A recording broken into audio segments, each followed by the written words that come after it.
15 நிமிடங்கள் நீங்கள் எடுத்துக்கொண்டீர்கள் என்றால் 4 பேர் நீங்கள் புடிக்கும் போது 1 ஹவர் ஆகிடும். பிறகு சில கேள்விகள் யாராவது கேட்க வேண்டும் அந்த கேள்விகளை நாங்கள் அனுமதிக்கின்றோம். ஆகவே நான் கேட்டுக்கொள்வது என்னவென்றால், இதில் பேச வேண்டியவர்கள் மிக குறிப்பாக சுருக்கமாக உங்கள் உரையை நீங்கள் 15 to 20 நிமிடம், ஆனால் 15 நிமிடம் மிக்க நன்று. ஆகவே அதை நீங்கள் கடைபிடித்தீர்கள் என்றால் மிக லகுவாக இருக்கும் என்று நான் கேட்டுக்கொள்கின்றேன். முதலாக உரையாற்றுகிறவர் திரு தேவராஜ் விஜயகுமார்.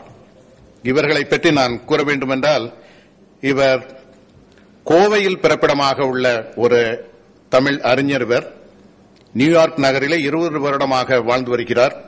அங்கு New York city department of environmental protection என்ற டிபார்ட்மெண்டிலே குடிநீர் விநியோக துறையில் ஆராய்ச்சி பொறியாளராக பணிபுரிந்து வருகின்றார். இன்றைய ஆராய்ச்சி கட்டுரையின் தலைப்பு நீர் நிலங்களையும் நீர் படுகைகளையும் நகரமைப்பு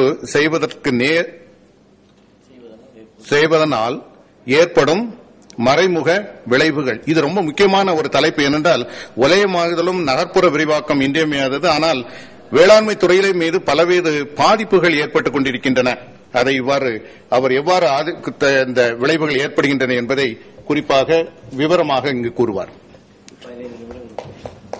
ஆரோக்கியதாஸ் அவர்களே, அனைவருக்கும் எனது மாலை வணக்கம். இப்பொழுது நான் சமர்ப்பிக்க போகும் இந்த ஆராய்ச்சி கட்டுரை அவர்கள் சொன்னதை போல நகரமைப்பு செய்வதன் மூலம் ஏற்படும் நேர்முக மறைமுக விளைவுகள். எதை நகரமைப்பு செய்கிறோம் என்றால், ஈரநிலம் மற்றும் நீர்ப்படுகைகளை நீங்கள் எல்லாம் பார்த்திருப்பீர்கள். சில இடங்களில் குளம் குட்டைகளை மறைத்து ஒரு பள்ளியோ இல்லை கல்லூரியோ இல்லை என்றால் ஒரு கட்டடமோ எழுப்புகிறார்கள். இதே மாதிரி ஒரு இடத்துல நகரமும் இல்லை, கிராமங்களிலும் கூட அந்த மாதிரியான ஒரு நிகழ்வுகள் ஏற்படுகின்றன. அதனால் ஏற்படும் விளைவுகளை பற்றி தான் நாம் இங்கு ஆராய்ச்சி செய்து அதை உங்களுக்கு சமர்ப்பிக்க இருக்கிறோம். அதனால் அதனை எப்படி கட்டுப்படுத்துவது என்றையும் நாம் பார்க்கலாம். இது அறிவியல் தமிழ் என்பதால் அது ஆங்கிலத்தில் இருக்கிறது. அதை முடிந்த வரைக்கும் நான் தமிழில் சொல்லி உங்களுக்கு மேலும் தொடர இருக்கிறேன். முடிந்த வரைக்கும்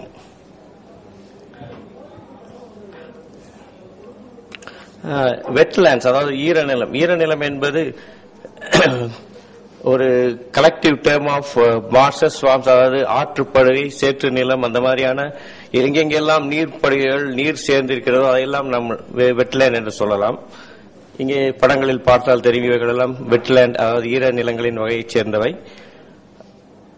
கிரைட்டீரியா ஃபார் வெட்லேண்ட், ஒரு நிலத்தை நாம் வெட்லேண்ட் அதாவது ஈரநிலம் என்று சொல்வதற்கான தகுதிகள் என்னென்ன என்று பார்த்தால், அது ஈரம் மண் நிறைந்ததாக இருக்க வேண்டும், அங்கே நிலத்தடி நீர் நிரம்பியதாக இருக்க வேண்டும், அதே சமயத்தில் அந்த நீர் உயிர் வாழும் விலங்குகளுக்கோ இல்லை மக்களுக்கோ பயன்படும் வகையில் தாவரங்களை வளர்க்கக்கூடிய நிலங்களாக இருக்க வேண்டும்.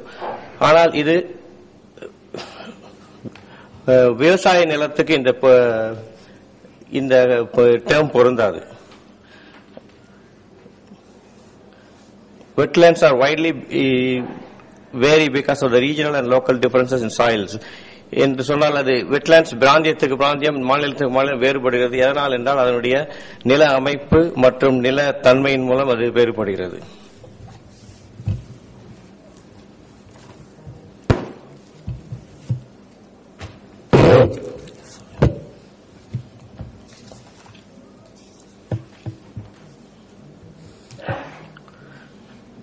Importance of wetlands to watershed. எவ்வாறு இந்த ஈரநிலங்கள் வாட்டர் ஷெட்டுக்கு முக்கியமானதாக கருதப்படுகிறது. அதற்கு முன் நாம் வாட்டர் ஷெட் என்பதை என்னவென்று பார்ப்போம். வாட்டர் ஷெட் என்பது நீர்ப்படுகைகள் என்பது பல ஈரநிலங்களின் தொகுப்பு தான் நீர்ப்படுகை. இப்பொழுது மழை பெய்து அந்த மழை மீண்டும் நிலத்திற்கு வரும்பொழுது கடலிலிருந்து ஆவியாகி சென்ற நீர் மீண்டும் நிலத்துக்கே வந்த மழை நீர் நிலங்களில் ஓடி சென்று ஓடைகளாகவும் ஆறுகளாகவும் சென்று கடலில் சேர்கிறது. அந்த வகையில் அவை ஓடி சென்று சேரும் பொழுது ஏற்படும் நிலங்களில் ஏற்படும் ஈரநிலங்களின் தொகுப்பு தான் நீர்ப்படுகைகள். இந்த படத்தில் பார்த்தால் தெரியும், எப்படி ஒரு நாட்டிற்கும் ஒரு மாநிலத்திற்கும் எல்லைகள் உண்டோ அதே போல் ஈர நிலத்திற்கும், அதாவது நீர்ப்படுகைகளுக்கும் ஒரு எல்லைகள் உண்டு. எல்லா நீர் நிலங்களையும் சேர்த்து அதன் உயரமான ஒரு பகுதியில் ஒரு எல்லை கோடை அமைத்தால் அதற்குள் அமையும் எல்லா நீர் ஈரநிலங்களும் சேர்ந்ததுதான் இந்த வாட்டர் ஷெட் அல்லது நீர்ப்படுகை.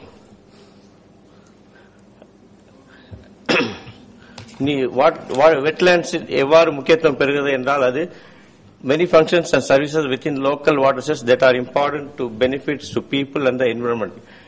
அது நீர்நிலைகள் மக்களுக்கும் இந்த சுற்றுப்புறத்திற்கும் மிகவும் பயனுள்ளதாக அமைகிறது. எவ்வாறு என்றால் எப்படி அமைகிறது என்றால் அதன் தன்மையும் அதன் வேலைகளையும் பொறுத்தே அது முக்கியத்துவம் பெறுகிறது. நேரமின்மை காரணமாக கொஞ்சம் விரைவாக செல்ல வேண்டியிருக்கிறது. இது வெட்லாண்ட்ஸ் ஈரநிலங்களின் சில வகைகள் depressional, flat, slope and riverine and fringe. பல வகையான ஈரநிலங்களின் படங்களை நீங்கள் பார்க்கிறீர்கள்.